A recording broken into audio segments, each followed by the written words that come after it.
A single red capsule sits on a kitchen counter looking completely harmless, but within minutes of swallowing it, a healthy 12-year-old girl collapses. Her parents rush to her side as the morning light fades. In a nearby suburb, a young postal worker feels a sudden headache.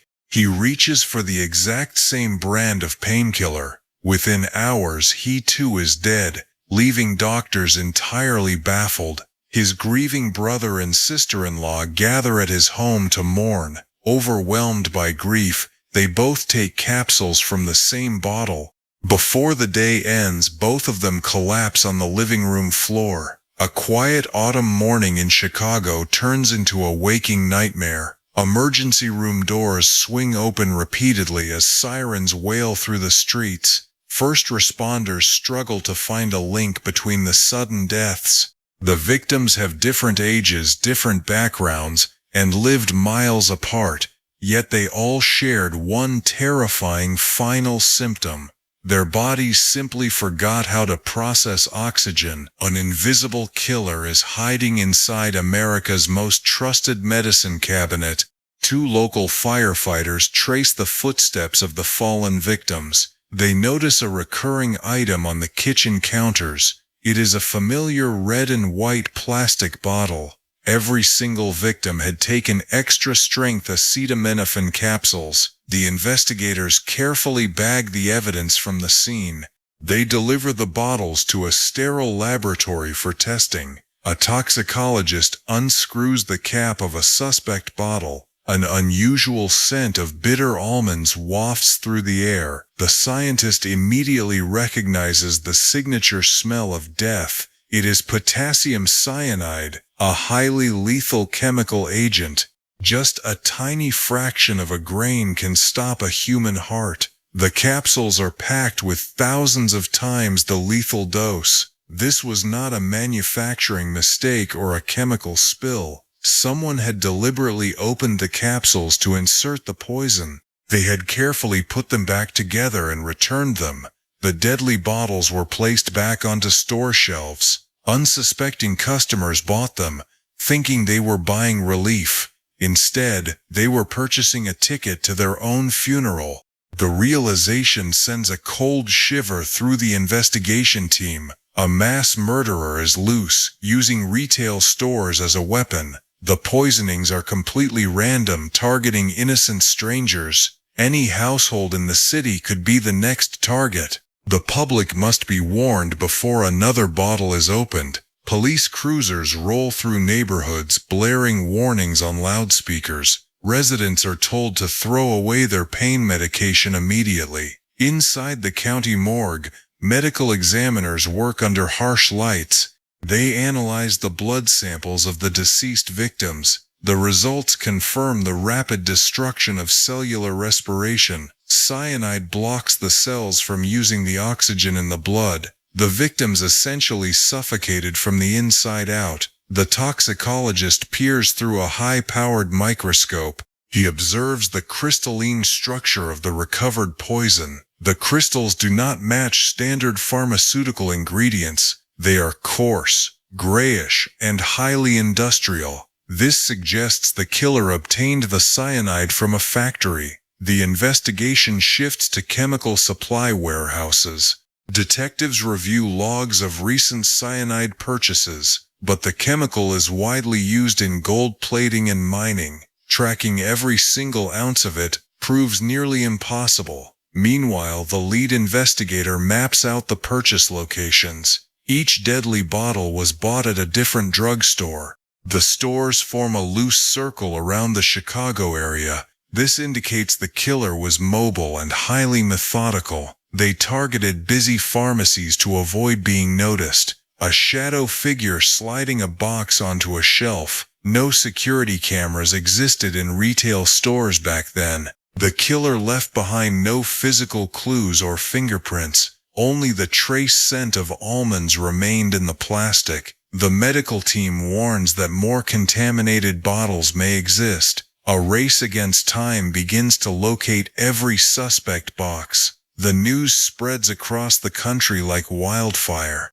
Television anchors interrupt regular broadcasts with urgent bulletins. Anxiety grips millions of families sitting in their living rooms. People rush to their bathrooms to empty their medicine cabinets. Millions of capsules are flushed down toilets and drains. Hospital emergency rooms are flooded with the worried well. Anyone with a mild headache fears they have been poisoned. The manufacturer faces an unprecedented corporate crisis. They make a bold and historic executive decision. They order a total nationwide recall of all their products. Over 31 million bottles are withdrawn from circulation. The recall cost the company over $100 million. Store clerks work through the night clearing the shelves. Once crowded pharmacy aisles are left completely bare. The visual of empty shelves deepens the national sense of dread. The entire over-the-counter drug industry hangs in the balance. If a common painkiller is unsafe, nothing is safe. Copycat threats begin to emerge in other major cities. Reports of contaminated milk and soda spark new panics. The FBI joins local police in a massive joint task force. They set up a dedicated hotline for tips from the public.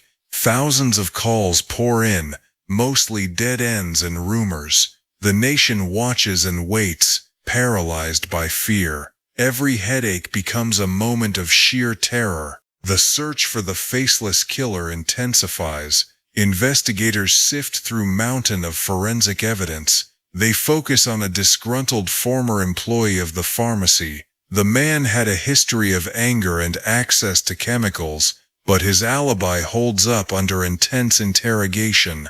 Then, a chilling extortion letter arrives at the manufacturer. The sender demands $1 million to stop the poisonings. Federal agents trace the bank account listed in the letter. The sender was a shadowy figure using a false identity. They track him to a dusty apartment in a different state. The suspect is arrested after a dramatic manhunt. He admits to writing the letter to extort money. However, he denies actually placing the poison in the bottles. Forensic analysis of his travel records confirms his story. He was nowhere near Chicago when the deaths occurred. He is a ruthless opportunist but not the killer. Another suspect emerges, a bizarre local shopkeeper. He kept a collection of deadly poisons in his basement. Police search his home and find amateur chemistry equipment. They find books on lethal toxins and human anatomy. Yet they cannot find any physical link to the victims. No direct evidence connects him to the specific store locations. He is eventually cleared of the murders due to lack of proof. The investigation runs into one dead end after another. The killer seems to have vanished into thin air. They left behind no DNA, no witnesses, and no motive. Why target random citizens who had done nothing wrong? The lack of answers frustrates the detectives and the public. The case file grows to thousands of pages of interviews. The trail begins to grow cold as months turn into years. The reward money remains unclaimed on the table. The shadows of Chicago hold on to their dark secret. Although the killer was never brought to justice, the tragedy changed the world forever. The pharmaceutical industry realized it could never package medicine the same way again. Engineers designed revolutionary new methods to protect consumer products. They created triple seal packaging, foil barriers, and plastic neckbands. The familiar warning label, "Do not use if seal is broken," was born. Glued boxes and tamper-evident caps became the new global standard. The United States Congress passed strict federal laws making tampering a major crime. The FBI gained clear jurisdiction over consumer product safety cases. Every time you open a bottle of medicine today, you see the legacy of this tragedy. The simple act of peeling back a foil seal is a shield against an invisible threat. The safety measures we take for granted were paid for with innocent lives. The Chicago poisonings remain one of America's most chilling unsolved mysteries. A reminder of how fragile our trust in everyday systems can be, yet the rapid response saved countless lives from a similar fate. It proved that public health and corporate responsibility could unite in a crisis. The empty shelves of 1982 paved the way for a safer, modern world. We survived the terror of the pharmacy aisles through collective vigilance. The faceless killer stole lives, but inspired the armor that protects us all. The silent sentinel of the safety seal stands guard in every home, but the question still lingers in the dark: who was holding the poison?